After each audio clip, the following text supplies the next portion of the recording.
Ancient Greek texts didn't describe Ireland as remote. They described it as legendary, conquered by giants, sea kings, and star navigators. Some Greek and Roman writers even gave Ireland a different name, Ogygia, the most ancient isle. Why would they say that?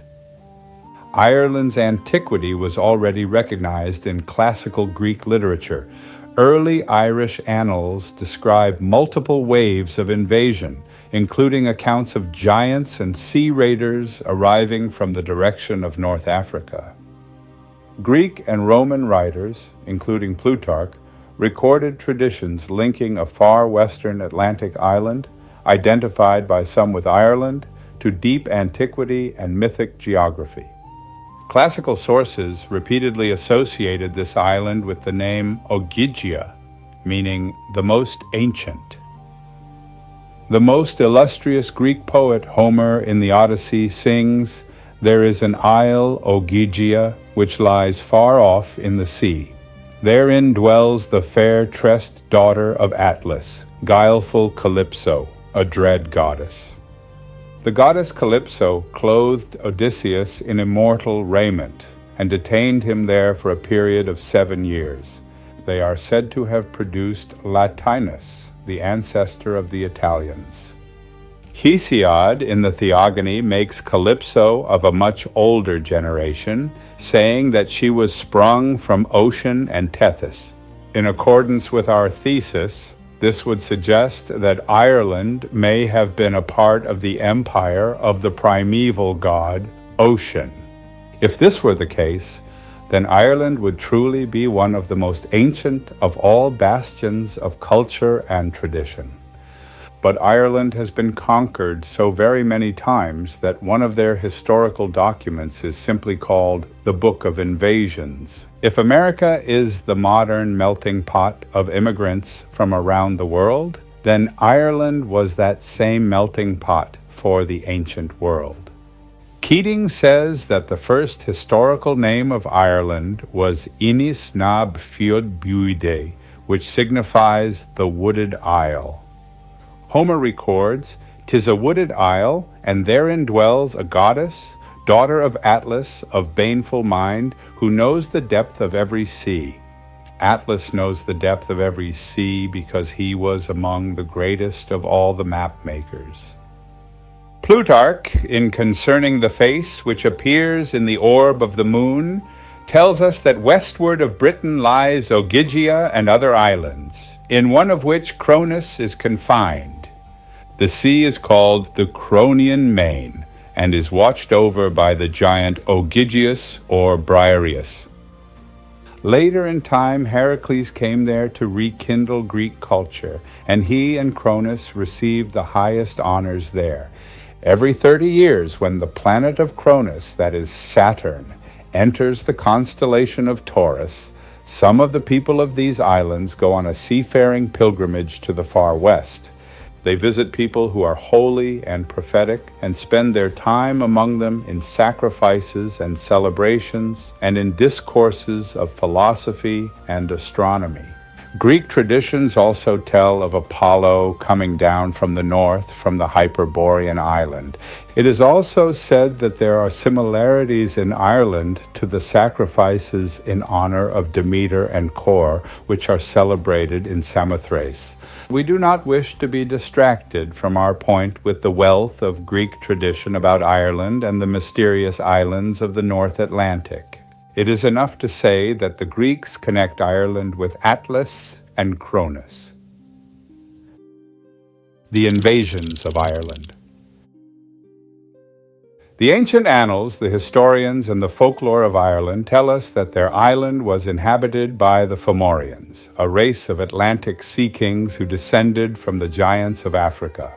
In Sardinia, Spain, France, and England, we also meet with a wealth of legends concerning giants. Quite simply, I believe that this is a reference to the descendants of Ge and Uranus. The Gigantes are a people born of Ge. For it says in the Irish stare, or vale, that Antaeus was the governor of Morocco, and he was called a Fomorian. This Antaeus is also called Mactera, a son of Gi, the earth. There are many variations of the name Fomorian: Famor, Fomra, Ogavoir, Firmor, and Fomboraik. I favor the last example. Fur equals man, and Meraki equals Morocco. All of the above forms mean the same thing, men from the sea. The prefix fo comes from fur when it is followed by an m. It is still common in Irish speech to refer to a person as a German man. Irish history confirms this practice by calling one of their great tribes the Fir Bolg, or the men from Belgium. As is common in the histories of every nation on earth, the conquerors appropriate by adoption the illustrious genealogies of the more ancient inhabitants whom they have defeated. In great part, this is achieved through intermarriage with the ancient stock. All conquerors feel fully justified in practicing this most universal custom. Ireland is no exception to this rule. Keating complains of the confusion of adopting former names. The four sons of Partholanus were Orba, Feron, and Feargnia. We should observe that Milesius, a much later conqueror, had four grandsons of the same name. We do not wish to get into a long dissertation about Irish genealogy. Suffice it to say that there is evidence that the Fir Meraki occupied Ireland before the first invasion by Partholanus. These Fir Meraki, or Fomorians, as most people speak about them in modern usage, are mentioned in the battles of every subsequent invasion of Ireland. O'Flaherty, in his Ogygia, finally suggests that the Fomorians may most probably have been the aboriginal inhabitants of Ireland. O'Donovan writes that traditions of Partholanus are still remembered in County Leitrim and Ballyshannon, and that according to Macfergus, this Partholanus was compelled to give battle to the Fomorian Siogal Griken Cossack near Lough Swilly by Mag Aitha. The historians say that Ireland was depopulated by a serpent or plague until the coming of Nemedius. Curiously, it is the Fomorians who are commissioned to build two royal palaces for Nemedius, the new conqueror of Ireland. Macfergus records that the Fomorians were they who first waged war with the country in the time of Nemhid and his children. Gan and Siangan, two kings of the Fomorians, Conang, son of Fiabhar, and Mork, son of Diala, were the most illustrious persons of the Fomorians. Their main fortress was called the Tower of Conang, son of Feabhar, and also the Tower of Glass, on the island of Tory off the coast of Donegal. The Nemedians succeeded in taking this castle of glass where Conang was slain. Nevertheless, Mork returned with a fleet from Africa and took possession of the whole island. The Nemedians fled the island, but several hundred years later they curiously had the identical names of the Fomorian kings, Gan and Seongan, and returned under the name of the Fir Bolg.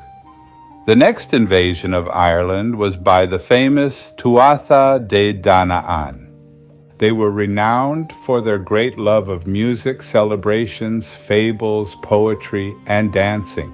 Charles O'Connor says that the Fomorians re-invited the Belgians, the Fir Bolg, and in conjunction with them fought against the Tuatha De Danann in the Battle of Moyturev near Lake Arrow. The second king of the Tuatha De Danann was Bres, son of Elathan Macdalbaig, a king of the Fomorians. This Bres was later discredited in a satire by one of the poets, and Nuada of the Silver Hand, the first king, reascended the throne. Bres then enlisted the aid of the Fomorian Baelor of the re-inhabited Tory Island.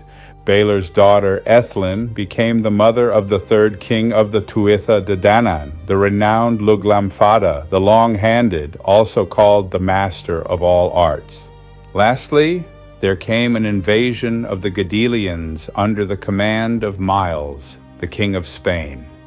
The second great battle of the Gadelians was fought at Tinhui against the Fomoraic pirates. Later, the fourth Gadelian king fought against Sterna, son of Duib, son of Fomhoir.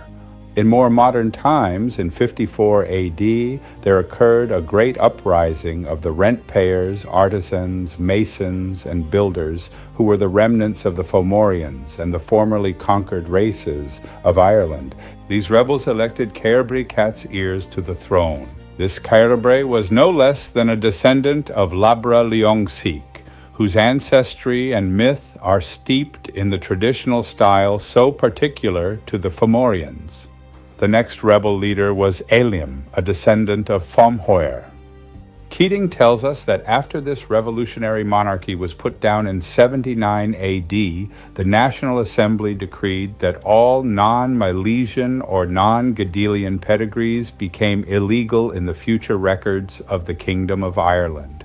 Thereby, every association with the heritage and traditions of the Fomorians was forever cast aside and illegitimized. The once proud and noble Fomorians were now relegated to the oblivion of a children's story or a local fable. The Fomorians. The Reverend Keating writes, "We meet frequently in the Irish histories with many voyages made by a sort of Africans who often landed upon this island. And there we have an account of certain stars, and the names of them that were worshipped by the mariners, and were supposed to derive a power from the god of the sea, either to misguide the ship or to conduct her safe into the port." Keating continues by saying that the Fomorians fitted out a fleet and strengthened themselves with a standing army, and by these military methods harassed the unfortunate Nemedians and obliged them to bring the tax and contributions laid upon them. For they demanded 2 parts of their children, of their cattle, of their milk, butter, and wheat. The Africans employed a woman to be the general receiver of their tribute. Some earlier Irish historians tried to assign a Hamitic or Semitic origin to the Fomorians, but O'Flaherty, in his Ogygia, writes that the Fomhorai were oversea people who infested Ireland during the time of the first colonies of Hamitic origin, and from Africa they assert them all to be, except only for those first Fomorians to whom they assign no home place or origin.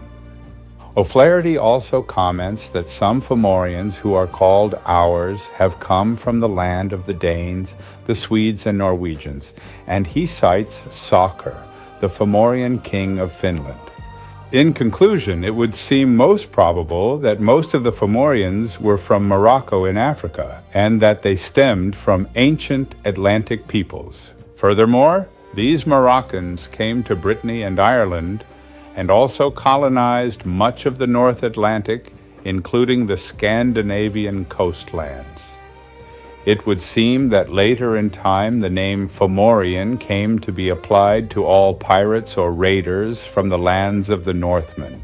The name may also have been applied equally to the Carthaginian and Moroccan Phoenicians who ventured into the North Seas. Again, I think that these later episodes of raids and piracy would have rekindled memories of the legends of the original and most ancient Fomorians. In ancient times, Ireland could only be reached by sea. Any invasion would require an organized flotilla and an armed force. The African Fomorians were acclaimed as deep-sea mariners who traveled by the stars. They were the acknowledged architects and great builders of mighty fortresses, castles, and sacred sites. Monmouth, the medieval British historian, even attributes Stonehenge to the African giants. He further asserts that Stonehenge was first erected in Ireland, from where it was magically transported to England by Merlin. In addition to astronomy, seafaring, and monumental building, the Fomorians established early systems of rule and taxation. Some traditions even describe them as the first organized tax collectors in recorded history. They survived wave after wave of invasion until something unusual happened. Their name and their legacy was deliberately erased from the official record. So who were they really? And why were they written out of history? That's where the deeper pattern begins. Continue the journey in our 3-part exploration. If you value deep history and hidden patterns, like and subscribe to Follow the Next Revelations.